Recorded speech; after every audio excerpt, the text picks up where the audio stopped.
plus bishop versus a rook is just a draw in chess. So how come black, who has a rook plus pawn against a rook and a bishop, is losing in this game? And I'm sure that you never used this trick in your games before. This pawn is going this way, but it's white to play. And the first move is bishop f5. We're just removing the bishop from this square and we're threatening to win the rook on the next move. So the rook comes to f8 to be guarded by this king. And now you give a check. The king moves. And this is the trick that you have to remember in your games, how to put this rook in jail. But after this move, black is lost. Chess is weird sometimes, and almost as weird as this guy, who's #1 bullet player 3450, who's not international master and not a grandmaster. But that's another subject. Why is this move so powerful? The rook cannot come here or here. He could go back with the rook, but we know that he would be losing the rook on the next move. The rook now after this move doesn't have any other square, and this is the reason why you put the bishop here.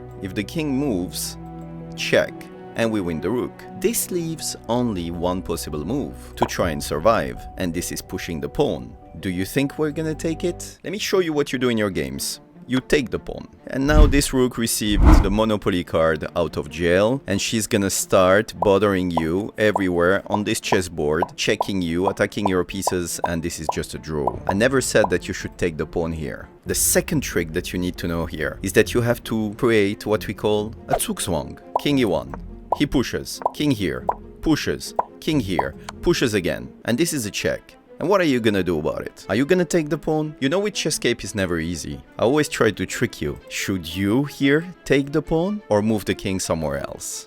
Let me first show you the bad move. The bad move is this one. Taking the pawn, obviously, because now you just freed the square for the rook and he's giving a check. The king moves and now the rook is alive again, and he's gonna come here, cutting your king. He's gonna try to play a move like this next, and he's gonna get a draw. And this is what you do in your games, and that's the reason why you don't win more games. When this guy pushes his pawn, do not take it. Hide on the corner. That's just so insulting, honestly, if you have someone playing like this against you. Because now you're in Zugzwang, which means black doesn't have a good move. If the king goes there, check, thank you, bye-bye, la rucca. The rook cannot go here or here. If the rook goes here, same thing. We win the rook. And in the game, the guy went like this, praying for his opponent to not see this move. But it didn't happen. When you play hope chess, what happens is that you end up losing very easily like this, and most of the time your opponent is gonna manage to checkmate you. King rook versus a king.